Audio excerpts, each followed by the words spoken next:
Eu quero ler João, capítulo de número 19,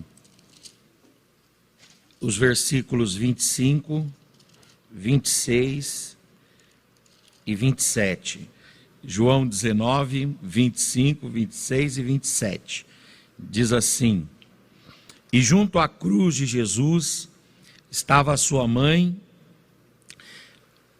e a irmã da sua mãe, Maria, mulher de Clopas, e Maria Madalena. Ora, Jesus, vendo ali a sua mãe, que o discípulo a quem ele amava estava também presente, Jesus disse para a sua mãe: Mulher, eis aí o teu filho. E depois disse ao discípulo: Eis aí a tua mãe. E desde aquela hora o discípulo a recebeu em sua casa. Amém e amém. Queridos irmãos, hoje eu gostaria de falar com os irmãos que o alvo da nossa vida cristã, o alvo do nosso progresso na fé, é que cada um de nós aqui se iguale a Jesus, se torne semelhante a Jesus, a ponto de poder preencher a sua vaga, a vaga de Jesus. A palavra ápice é uma palavra da língua portuguesa, e a palavra ápice, ela quer dizer aquilo que é extremo, aquilo que é superior. Ápice é aquilo que está no topo, é aquilo que está na ponta. Ápice é aquilo que está no cume. Ápice é aquilo que está na vértice. Ápice é aquilo que está no cimo. Ápice é o objetivo maior. Qual é o objetivo maior de cada um de nós enquanto pessoas? Eu imagino que o ápice da nossa vida enquanto pessoas é atingido quando nós nos tornamos maduros. A maturidade pessoal é que nos leva ao ápice do desenvolvimento enquanto pessoas. Qual é o ápice no nosso desenvolvimento profissional? O ápice do desenvolvimento profissional é quando nós atingimos uma solidez na carreira. É quando nós saímos da condição de juniores. É quando nós saímos da condição de plenos e assumimos o status de sêniors. Quando nós atingimos essa solidez, quando nós atingimos na nossa carreira profissional essa nossa estabilidade, então nós atingimos profissionalmente o ápice. Qual é o ápice dos nossos relacionamentos? Qual é o ápice da nossa comunhão? Qual é o ápice da nossa koinonia? O ápice, o cume, o objetivo maior das nossas relações é quando nós desenvolvemos relacionamentos que são de fato e de verdade amizades autênticas. Amizades que se sustentam por elas mesmas. Amizades que estão fundadas no interesse pelo outro, na forma mais pura e simples do outro. Aqui está o ápice dos relacionamentos. Qual é o ápice da nossa vida ministerial? O ápice da nossa vida ministerial não é necessariamente atingir a posição de termos um cargo, ou atingirmos a posição de termos uma credencial. O ápice da nossa vida ministerial é quando nós estamos no lugar que Deus deseja que nós estejamos. E quando nós trabalhamos com uma coisa que por aquela coisa valeria a pena dar a vida, entregar tudo que tem e tudo que é, e se necessário até morrer. Aí está o ápice. E quando nós pensamos na nossa vida e na nossa carreira espiritual, qual é o ápice? Qual é o objetivo maior da nossa caminhada, da nossa luta, dos nossos enfrentamentos? Qual é o objetivo maior dos nossos conflitos, das nossas guerras, das rinhas nas quais nos submetemos a lutar e degladiar? O ápice da nossa vida espiritual é que Cristo seja formado em nós, Cristo seja constituído em nós, Cristo seja construído em nós. Ou seja, o ápice da vida espiritual é que nós nos tornemos menos parecidos com os nossos pais, menos parecidos com as nossas mães, menos parecidos com os nossos parentes que nos influenciaram ao longo das nossas vidas, que nós nos tornemos menos parecidos com as pessoas do nosso bairro, que nós nos tornemos menos parecidos até com as pessoas com as quais nos agremiamos na igreja, e que nós nos tornemos mais intimamente parecidos com Jesus. O alvo da nossa vida espiritual é produzir em nós a imagem de Cristo, é produzir em nós o sentimento de Cristo, é produzir em nós as intenções de Cristo. Ninguém aqui está numa luta pessoal.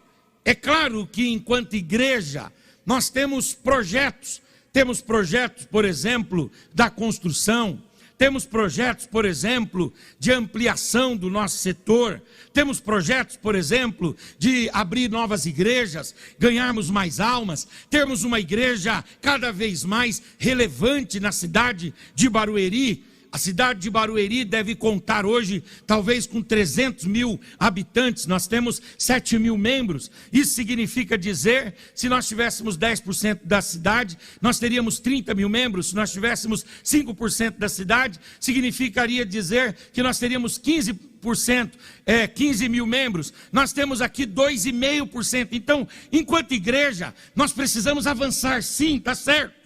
Mas cada um aqui, independente do aglomerado, tem uma vocação, tem um objetivo e tem um plano pessoal.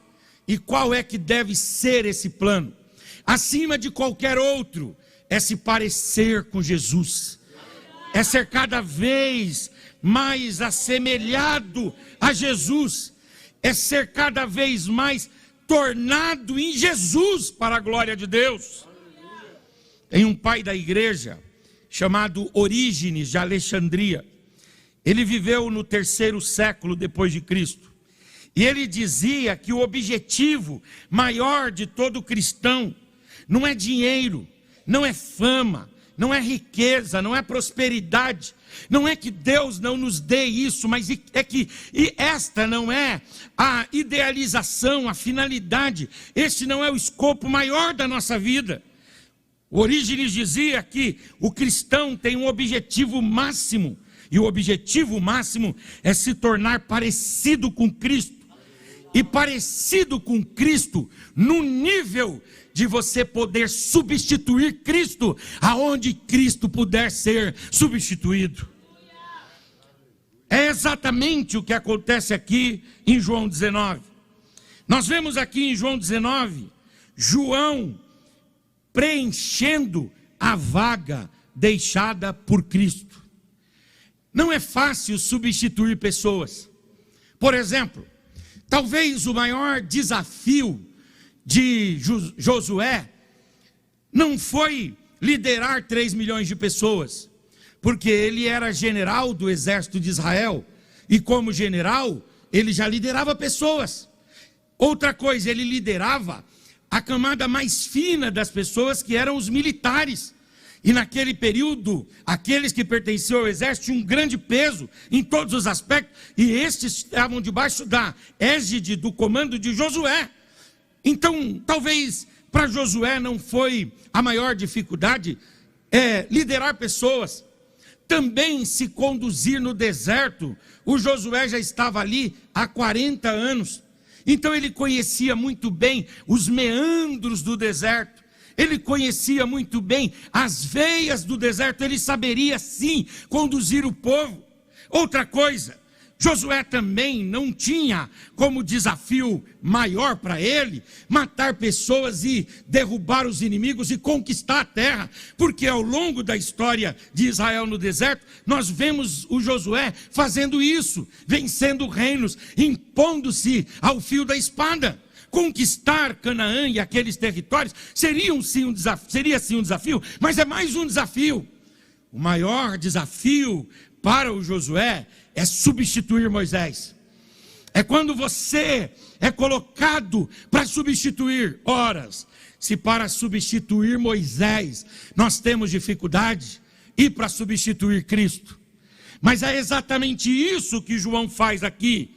João, ele substitui Jesus na vaga que Jesus deixou.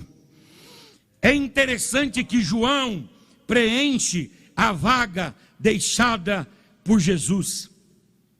E quem o coloca não é outro senão o próprio Senhor Jesus. Você já teve a experiência de sair do trabalho e indicar alguém para o seu lugar?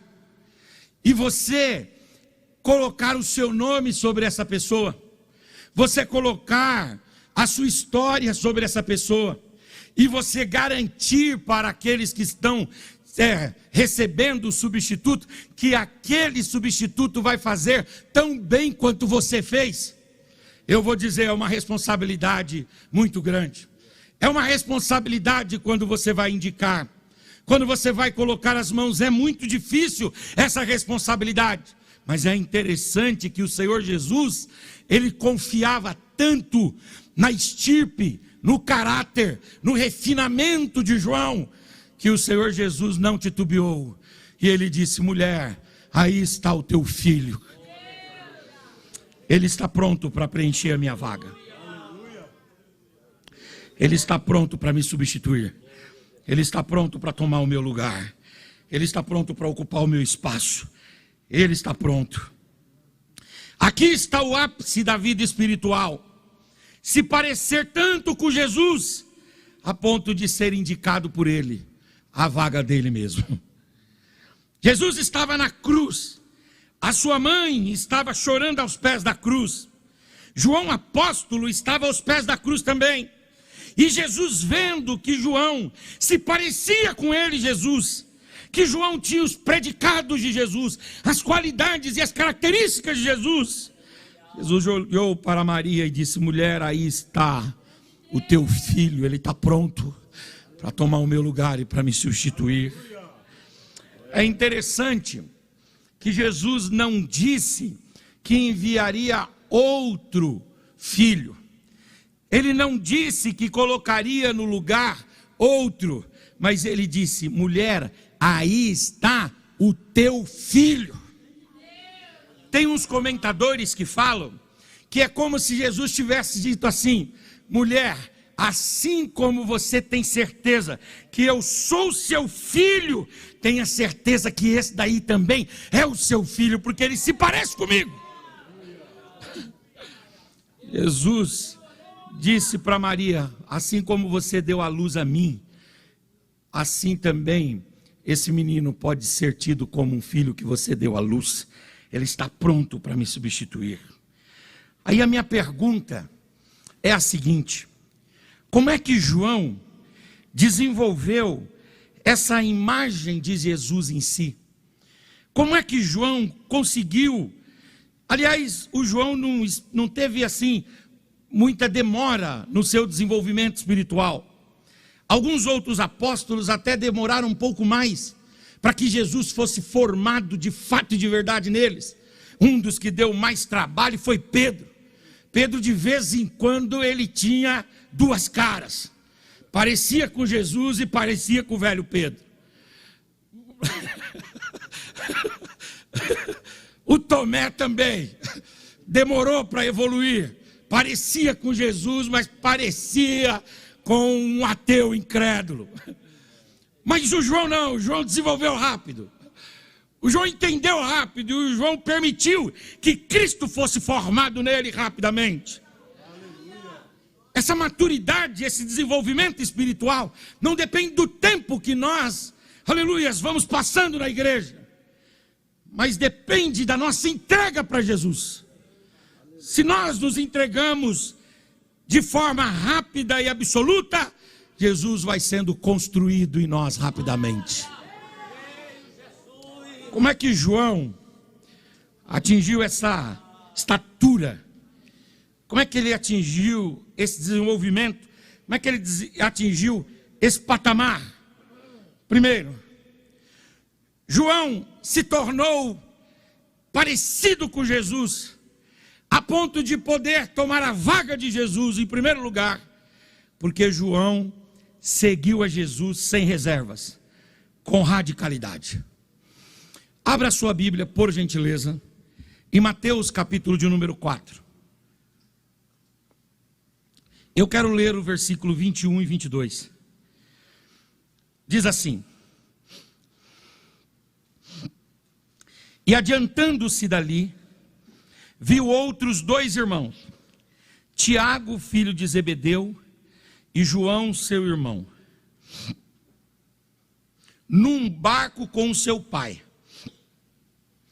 E eles estavam consertando as redes. Chamou-os, eles, quando Jesus os chamou, eles, deixando, olha a radicalidade, imediatamente. Tem outras Bíblias que falam no mesmo instante. Tem outras Bíblias que falam naquela mesma hora.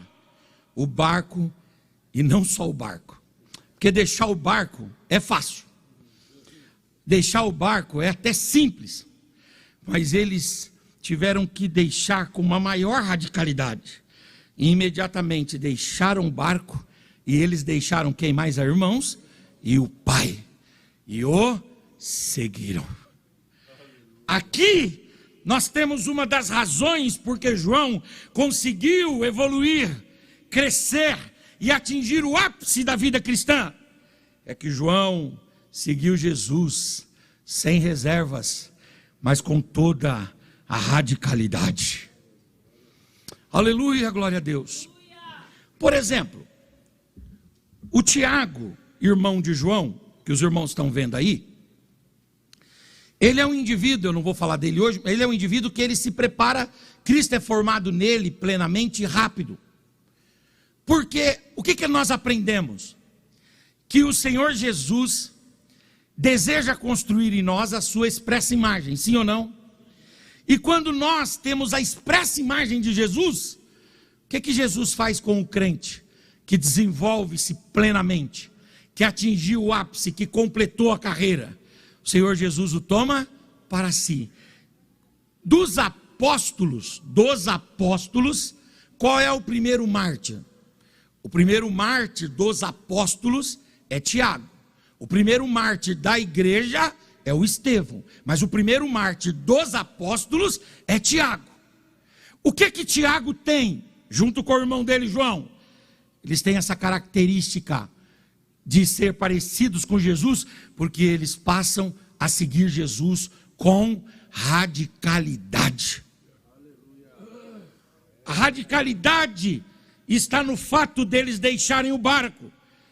A profissão não os podia atrapalhar de seguir Jesus.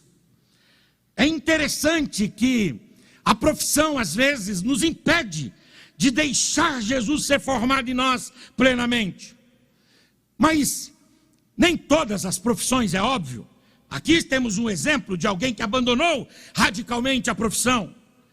Nós temos um outro exemplo bíblico que é o Mateus, que quando Jesus o chama, ele está na coletoria. E aquele lugar não é para crente. Aquele lugar não é para quem parece com Jesus. E ele então vai e faz o quê? Deixando a coletoria, segue Jesus. O João, ele vai deixar a pesca para seguir Jesus. Ele vai deixar a sua profissão, ele vai abandonar essa parte da sua vida para mostrar uma decisão resoluta de seguir Jesus. Mas para além disso, o João vai mostrar a sua radicalidade em seguir Jesus no fato de que ele vai abrir mão da companhia constante do seu pai e da sua mãe para estar com Jesus. Não é que João vai abandonar o pai e a mãe no sentido de não cuidar deles, de não visitá-los, de não orar por eles, de não depois até se tornar um líder espiritual para eles. Não é isso. O que João vai fazer é deixar a companhia do pai e da mãe para estar com Cristo, demonstrando que Cristo é o seu bem maior, é a sua companhia mais satisfatória, é a sua razão de ser, é o seu motivo maior da vida. Se nós não tivermos coragem de seguirmos Jesus com radicalidade, nunca Cristo será construído em nós. Com a permissão do Lucas aqui, ele contou o testemunho rápido, que ele, 17 anos, esteve na igreja, até o dia que a vida dele mudou. E o que é que fez ele parar de perder tempo na igreja, por assim dizer, e ter a vida transformada? Foi o fato dele passar a ter uma vida seguindo Jesus radical e próximo da palavra. A gente pode vir para a igreja, a gente pode conhecer toda a catequese e toda a cartilha da fé. Não é isso que vai nos tornar parecidos com Jesus. O que vai nos tornar parecidos com Jesus é a radicalidade que devemos ter em nosso interior para segui-lo. Em nome de Jesus, decida-se seguir Jesus de uma forma que a sua vida não tenha reservas. Ele possa entrar e fazer com a sua vida o que Ele quiser. E aí então Ele vai, com a liberdade, mudar você de dentro para fora. Aleluia, e se construir na sua vida. Eu gosto muito de Abraão, que o Abraão, ele passa por essa experiência. O Abraão é chamado amigo de Deus. Que nível de desenvolvimento espiritual é esse? E por que ele passa a ser chamado amigo de Deus? Porque ele vive uma vida com Deus sem reservas. Deus falou assim: sai da tua terra, de Ur. O que o Abraão fez? Saiu de Ur. Deus falou: sai do meio da tua parentela. O Abraão fez o quê? Saiu da parentela. Deus falou para ele assim: Abraão, muda de profissão. Porque o Abraão antes, nós sabemos que ele era o quê? Fazedor de deuses. Ele falou: tudo bem, eu vou mudar de profissão. Aí Deus falou: Abraão, seu nome não é legal. Você quer andar comigo? Seu nome não é um dos mais interessantes. Eu vou mudar seu nome. Muda meu nome. Abraão, tá vendo essa mulher aí? Então eu vou mudar o nome dela. O nome da minha mulher, imagina, sou casado com a Mônica. Chego em casa e falo: hoje você não chama mais Mônica. Agora seu nome será... E aí eu coloco o nome lá, né? Imagine só. É um desafio. Mas Deus falou assim: Abraão, se você for me dando liberdade, eu vou entrando na sua vida, eu vou transformando a sua vida. E nós vamos tendo intimidade de fato e de verdade.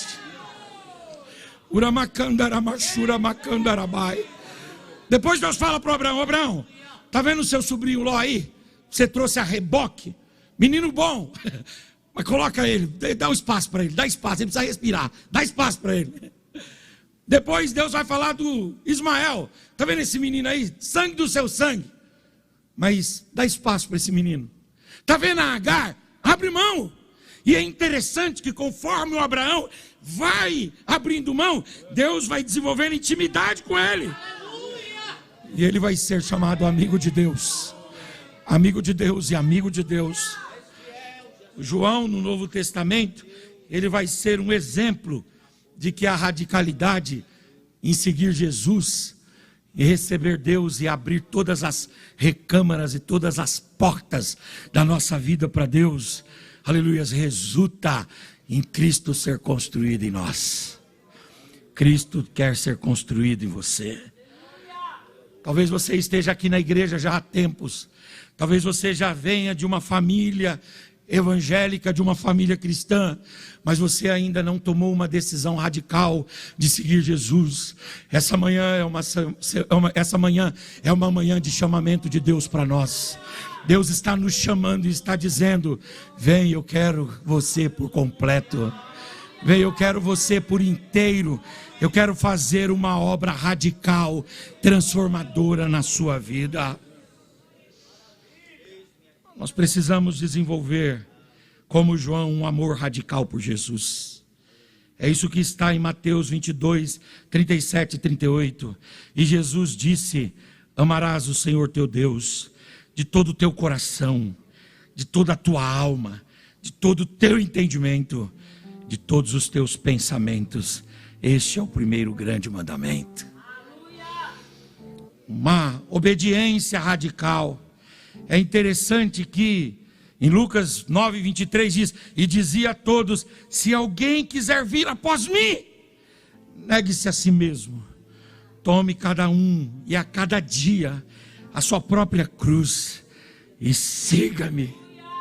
Quando nós temos um amor radical por Jesus, uma obediência radical por Jesus, quando nós temos um serviço radical por Jesus, minha vida está aqui para ser usada na tua mão.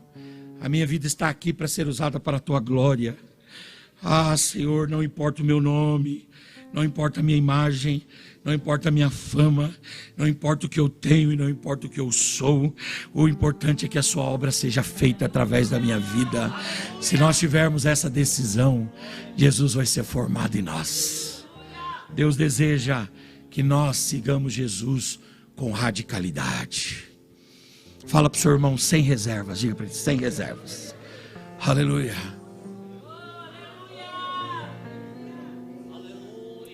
Uracandaramai, sem reservas. Urabacandaramachurabai. Lamanaracandaramai. Estou sentindo a presença de Jesus. Sem reservas. Aleluias, aleluias, aleluias, aleluias. Aleluias, aleluias, aleluia. Aleluia. Aleluia. No livro Cristianismo Puro e Simples, o C.S. Lewis, ele fala uma coisa interessante. Ele diz que quando nós nos convertemos, nós abrimos a porta da frente da casa para Jesus. Só que no nosso interior, não importa quão pobres sejamos na nossa vida socioeconômica, mas no nosso interior nós somos ricos, nós temos uma mansão. E o Senhor Jesus, quando nós abrimos o coração, Ele entra. Só que Ele entra no saguão. Ele entra no saguão. Saguão é o hall de entradas. Ele entra no hall. E aí tem várias portas. E cada porta é uma dimensão da vida. A chave e a fechadura estão por dentro. E o Senhor Jesus, Ele pode ficar ali no saguão 1 ano, 2 anos, 3 anos, 4 anos, 5 anos. Ele olha todas as portas. Ele deseja entrar, mas nós não abrimos.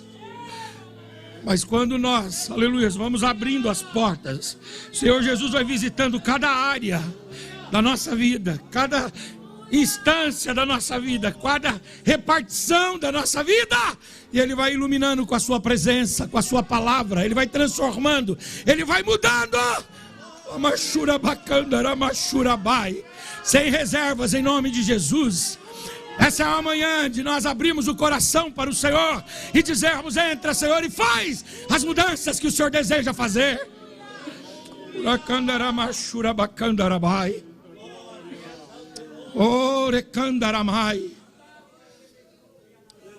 Tem um escritor chamado Neil Jerry Newcombe. Neil Jerry Newcombe. Ele escreveu um livro chamado 24 fatos notáveis sobre a vida de Spurgeon, mais um.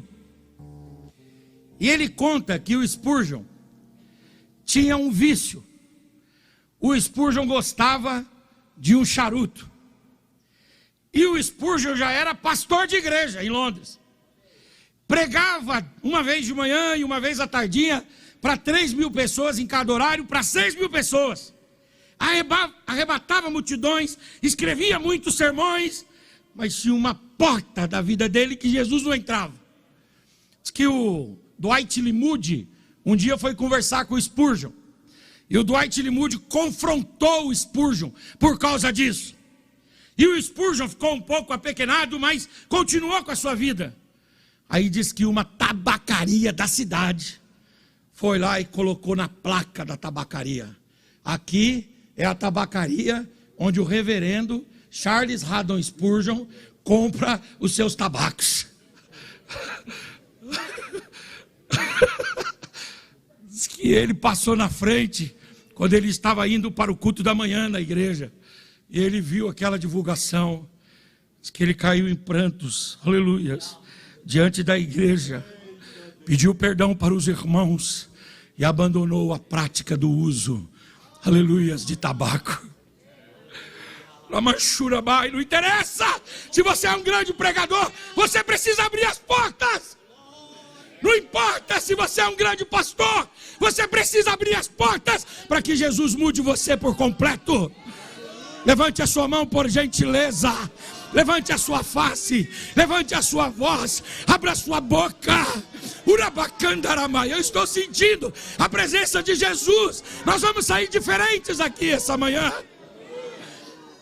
Urabacandaramai, Urabacandaramana, Churamai, Uracandore, Remaracunaramai, Ebachurabai, Necandoremai. Aleluias, aleluias. Fala para o seu irmão sem reservas. Aleluia, sem reservas, não segura nada. Abre as portas, deixa Jesus trabalhar. Você vai ver que a luz de Jesus vai chegar lá. A palavra de Jesus vai chegar lá. A cura de Jesus vai chegar lá. O perdão de Jesus vai chegar lá. A bênção de Jesus vai chegar lá.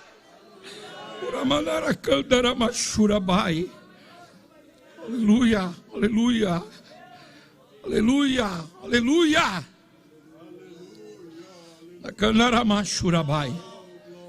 Não responda não.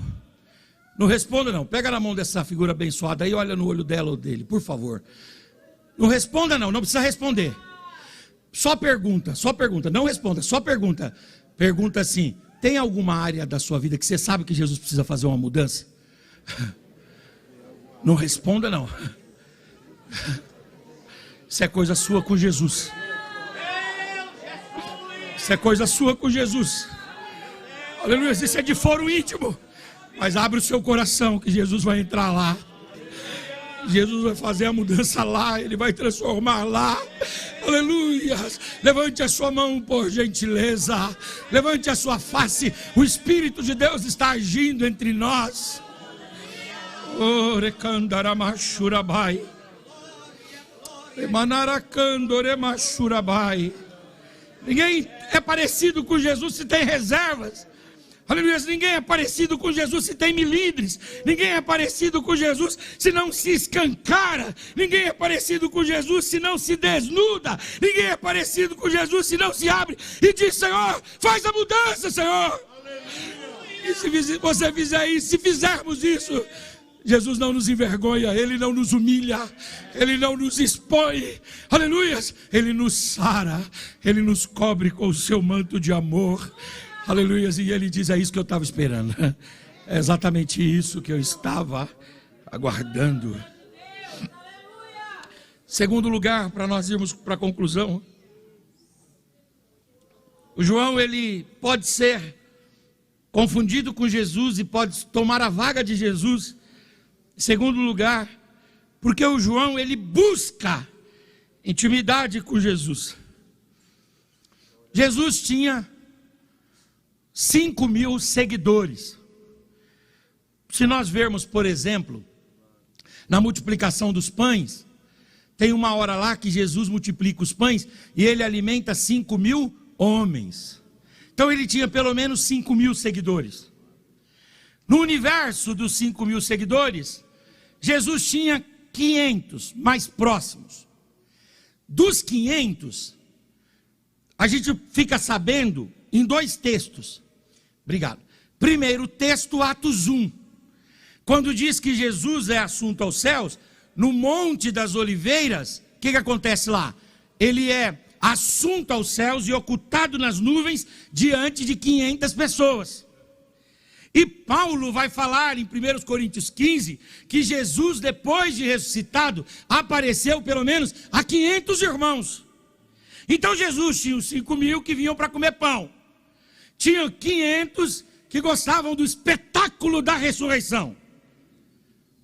Aí ele tinha 120. 120 eram aqueles que aguardavam o advento do Espírito Santo. No dia de Pentecostes estavam 120 ou quase 120 reunidos, e de repente o Espírito de Deus veio sobre eles e eles falaram noutras línguas. Agora, dos 120 ele tinha 70, porque 70 são os comissionados em Atos 10, em Mateus 10, que Jesus separa em 35 duplas e manda para cada cidade, vilarejo, povoado, evangelizar, pregar e levar a palavra. Dos 70 ele tinha 12. Os 12 pertencem ao colégio apostólico. Dos 12 ele tinha 3. Esses 3 participaram de bastante coisas. Por exemplo, os 3 viram ele ressuscitar a filha do Jairo. Os 3 participaram do Monte da Transfiguração. E os 3 estiveram no Getsemane. Ele tinha 3. Agora, dos 3, ele tinha 1. E esse 1 era tão íntimo de Jesus, e inclinava a cabeça no peito de Jesus. E eu queria que você lesse esse texto é importante. João 13, 25. Eles estão aqui numa tensão. Porque esse momento aqui de João 13 é o momento da ceia. E lá na ceia é um momento de tensão. Por que é tensão? Porque, primeiro, que é a última ceia. Só por aí é uma despedida. Culto de chegada é uma bênção, sim ou não? E culto de despedida? É uma luta. Então eles estão ali na despedida. Segundo, é um momento difícil, por quê? Porque Jesus vai e fala que tem um demônio entre eles. Quer dizer, a gente quer ficar em paz. Por exemplo, alguém está imaginando que tem o demônio aqui dentro da igreja? Não. O máximo que a gente pode imaginar agora na nossa mente é que tenham os demônios em derredor. Mas aqui na igreja, imaginamos que esse ambiente aqui é santificado. Satanás e seus demônios não entram aqui por causa da graça de Deus, do poder de Cristo que está aqui. Mas lá Jesus falou, tem um demônio aqui. Um demônio aonde, Senhor? Aqui, no ambiente aqui, tem um demônio aqui. Poxa vida, um ambiente tenso.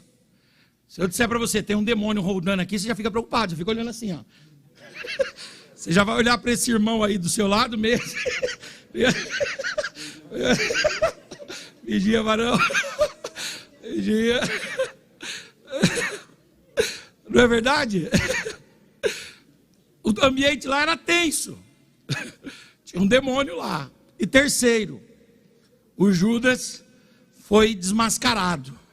Não explicitamente, né? Porque Jesus velou pela imagem dele até naquela hora. Mas ele disse, apontou para Judas. O ambiente era tenso. Um estava conversando com o outro tal. E naquele íntere ali, o João vem perguntar para Jesus quem era. E inclinando-se sobre Jesus. Inclinando-se ele sobre o peito de Jesus, disse, ô Senhor, conta para mim quem é.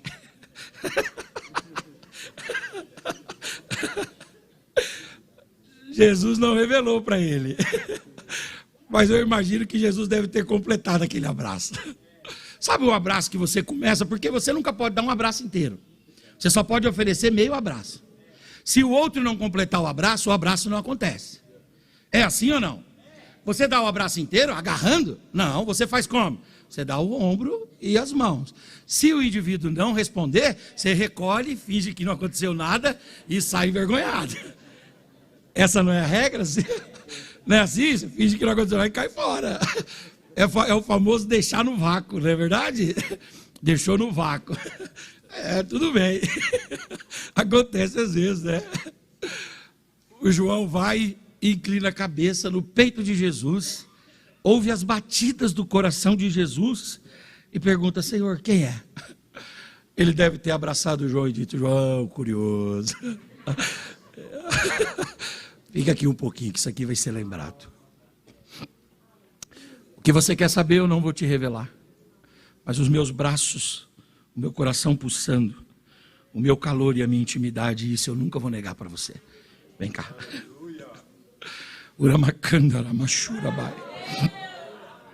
Agora abra aí, por favor, em João 21:20. Isso foi tão marcante. Olha o que diz João 21:20.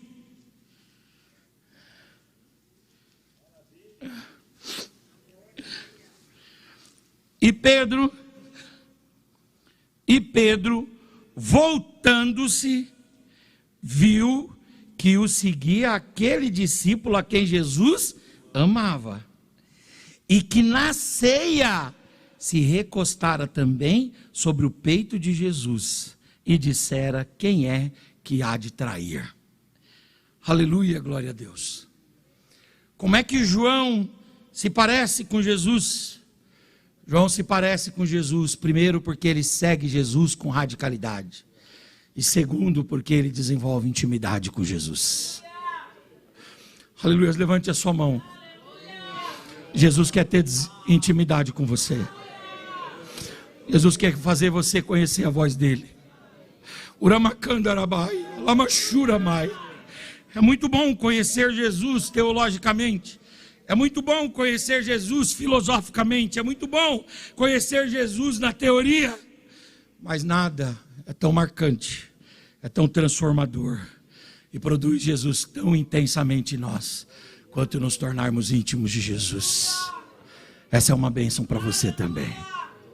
Fala para o seu irmão: intimidade. Jesus quer intimidade. Uramacandaramai, Churamai. Faz quanto tempo que você não conta seus problemas para Jesus? Você conta seus problemas para todo mundo, para o seu marido, para a sua mulher, para o seu filho, para o seu pai. Você liga para as pessoas para contar dos seus problemas. Quanto tempo faz que você não fala das suas dores para Jesus? Jesus está dizendo: os meus braços estão abertos. Aleluia, reclina sua cabeça aqui sobre o meu peito e compartilhe a sua dor. Aleluia, eu vou liberar uma palavra sobre você. A minha presença te sarará. Aleluia, haverá cura nas minhas mãos. E quando eu tocar em você, aleluia, você vai receber virtude sobre virtude, e saúde e alívio da parte do Senhor. Uramacandaramai. Devemos desenvolver intimidade com Jesus. Devemos desenvolver intimidade com Jesus.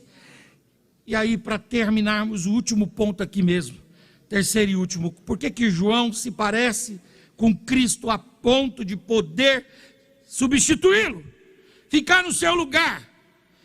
Terceiro e último lugar, porque João enfrentou as dores, mas nunca abandonou Jesus. Tem uma coisa da vida cristã que todos nós devemos saber: que a caminhada com Deus muitas vezes produzirá em nós dores, produzirá em nós dissabores, produzirá em nós agonias e angústias. Olha o que diz Apocalipse capítulo 1, versículo 9. Eu, João, que também sou vosso irmão. João diz: eu sou irmão de vocês, amém. Só que ele continua dizendo: mas eu também sou o quê?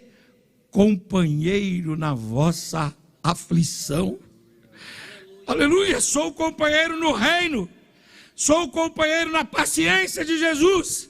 Eu estava na ilha chamada Patmos, eu estava lá. Patmos é uma prisão, Patmos é uma ilha penal. Patmos era o lugar para onde o Império Romano levava aqueles que eram condenados por algum crime. E no caso aqui, João foi condenado. Nós não temos notícias sobre o processo dele, mas para ele estar em Patmos, ele foi condenado. Ele foi condenado por quê? Porque não negava Cristo, porque não negava a palavra de Cristo, e porque não aceitava César como seu Deus e o seu Senhor. E ele está lá na ilha de Patmos. Patmos é esquecimento, Patmos é dor, Patmos é angústia, Patmos é aflição. Aleluia, glória a Deus. Mas ele aguenta tudo com resiliência, com resistência, mas não abandona a palavra. Ele diz: por causa da palavra de Deus e pelo testemunho de Cristo Jesus, é que eu estou aqui em Patmos. Mas eu não abandono esta palavra, eu não abandono Jesus. Lamachurabai, Lamachurabai. Fala para o seu irmão: aguenta firme, aguenta firme. Aleluias, aleluias. Diga: aguenta o seu próprio Patmos. Diga: aguenta o seu próprio Patmos. Aleluias, aguenta. Aguenta firme, não esmorece não. Não baixa a cabeça não, não desanima não. Porque socorro vem de Deus.